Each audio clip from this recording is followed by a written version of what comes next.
Good day to all. வாங்க மேக்ஸை புரிஞ்சு படிப்போம். NCERT syllabus 9th standard chapter 7ல trianglesல exercise 7.2 என்ன கொடுத்திருக்காங்கன்னு பாருங்க.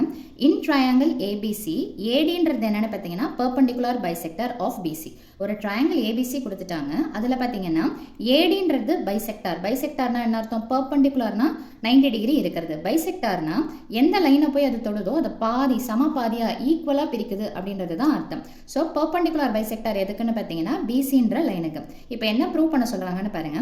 Show that triangle ABC is an isosceles triangle. இந்த மொத்த ட்ரையாங்கிளும் ஐசோசலஸ் அப்படின்றாங்க. அப்படின்னா என்ன அர்த்தம்?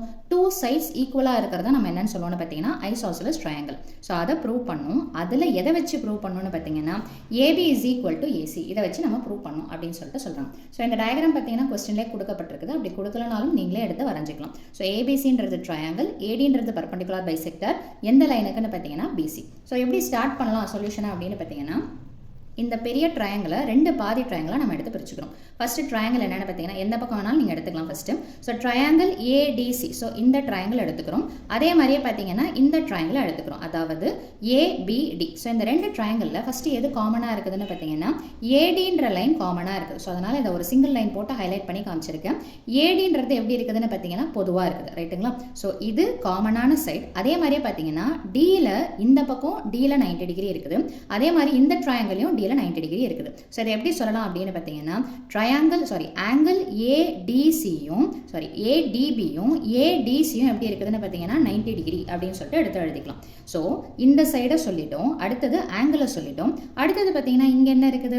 BD அதே மாதிரி DC ரெண்டும் எப்படி இருக்குதுன்னு பார்த்தீங்கன்னா சமம். இந்த BD DCன்றது நீங்கள் எப்படி வேணாலும் பெயர் மாற்றம் சொல்லலாம். That is CD is equal to BDன்னு சொல்லலாம்.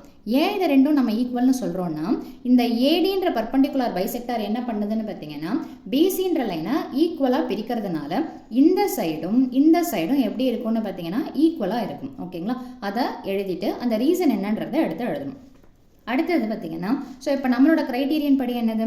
ஒரு சைடு, ஒரு ஆங்கிள், ஒரு சைடு. ஸோ இந்த பேஸ் படி பார்த்தீங்கன்னா so side angle side congruence rule படி ஸோ இந்த ட்ரையாங்கிளும் என்னன்னு சொல்லிட்டோம் அப்படின்னு பார்த்தீங்கன்னா கான்க்ருவன்ட். ட்ரையாங்கிள்னு சொல்லும்போது நீங்கள் இந்த பேர் எழுதுனா அந்த ஆல்ஃபபெட்டை நீங்கள் எந்த ஆர்டரில் எழுதினாலும் ஓகே. பட் ஆங்கிள்னு சொல்லும்போது எந்த ஆங்கிள் நீங்கள் மென்ஷன் பண்ணுறீங்களோ அது கண்டிப்பாக சென்டரில் தான் இருக்கணும். ஸோ இந்த ட்ரையாங்கிள் ADCயும் ட்ரையாங்கிள் ADBயும் கான்க்ருவன்ட்னு சொல்கிறோம் as per side angle side rule படி.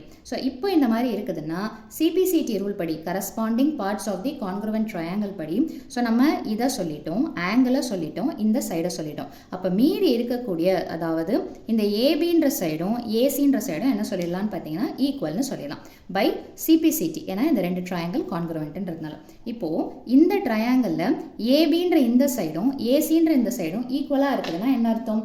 ABCன்றது என்னென்னு பார்த்தீங்கன்னா ஒரு ஐசோசலஸ் ட்ரையாங்கிள். எதை வச்சு நம்ம சொல்லியிருக்கிறோம்னு பார்த்தீங்கன்னா in which AB is equal to AC. So இந்த லைனை தான் உங்களுடைய கொஸ்டினில் ப்ரூவ் பண்ண சொல்லியிருக்கிறாங்க. ஸோ ப்ரூவ் பண்ணியாச்சு. ஸோ அவ்வளோதான் இந்த சம்மோட சொல்யூஷன். மீண்டும் அடுத்த பதிவில் வேறொரு சம்மோட சந்திக்கிறேன். தேங்க்யூ.